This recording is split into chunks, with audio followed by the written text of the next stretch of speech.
اور استغفار کیا ہے کہ جو پہلے جو کچھ ہوا ہے اس کی معافی مانگ لینا، اس کے بارے میں اللہ سے توبہ کرنا۔ تو رب کائنات فرماتا ہے جب تم استغفار بھی کرو گے، اللہ کی بارگاہ میں توبہ بھی کرو گے، تو رب کائنات تمہاری توبہ کو بھی قبول کرے گا، تمہارے پچھلے گناہوں کو بھی معاف کر دے گا۔ کیونکہ انسان کا معاملہ بڑا عجیب سا ہے۔ اللہ نے ملائکہ اور فرشتے بنائے ہیں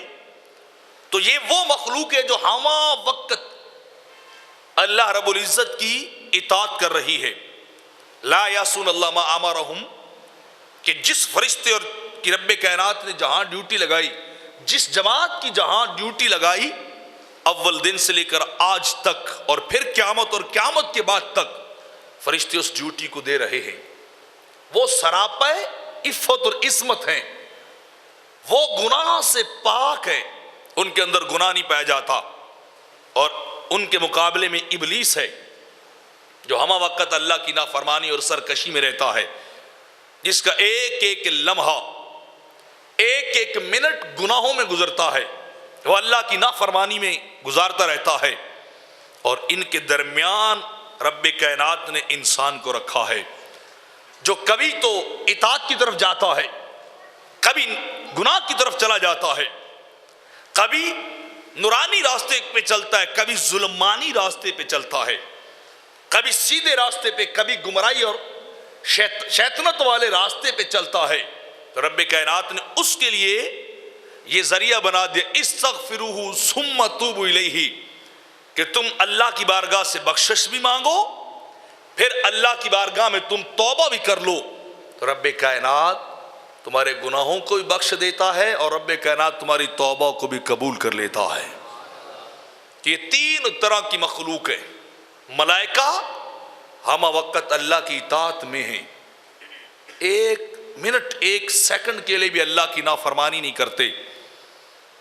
اور ابلیس ایک سیکنڈ کے لیے بھی اللہ کی اطاعت اور فرما برداری نہیں کرتا۔ اور ان کے درمیان انسان ہے، ہدیناہ النجدین، جس کو رب کائنات نے دونوں راستے بتائے ہیں اس کی زندگی کے اندر۔ چاہو تو گمراہی کے راستے کو اختیار کر لو، چاہو تو نیکی کے راستے کو اختیار کر لو، یہ تمہارے اوپر منحصر ہے، تمہارے اوپر ڈیپینڈڈ ہے، جیسے تم چاہو اپنی زندگی گزار لو۔ تو بنی آدم وہ ہے نا، میرے آقا فرماتے ہیں کل بنی آدم خطا وخیر الخطائین التوابون، فرمایا ابن آدم سارے ہی گناہ کر لیتے ہیں، غلطی ہو جاتی ہیں ابن آدم سے، لیکن خیر الخطائین التوابون، بہترین سب سے اعلیٰ گناہ گار وہ ہے جو پلٹ کے رب کی بارگاہ میں توبہ کر لے۔ میرے آقا فرماتے ہیں جب بندہ گناہ کرتا ہے اور گناہ کر لینے کے بعد اسے احساس پیدا ہوتا ہے دل کے اندر، اسے خیال آتا ہے میں نے اپنے رب کی نافرمانی کی ہے، میں نے اپنے خدا کی حکم عدولی کی ہے، میں نے اپنے اللہ کے حکم کو توڑ دیا ہے، میں نے گناہ کیا ہے، تو جب وہ بندہ اس کے دل میں جب احساس سے ندامت جاگتا ہے، اس کے دل کے اندر جب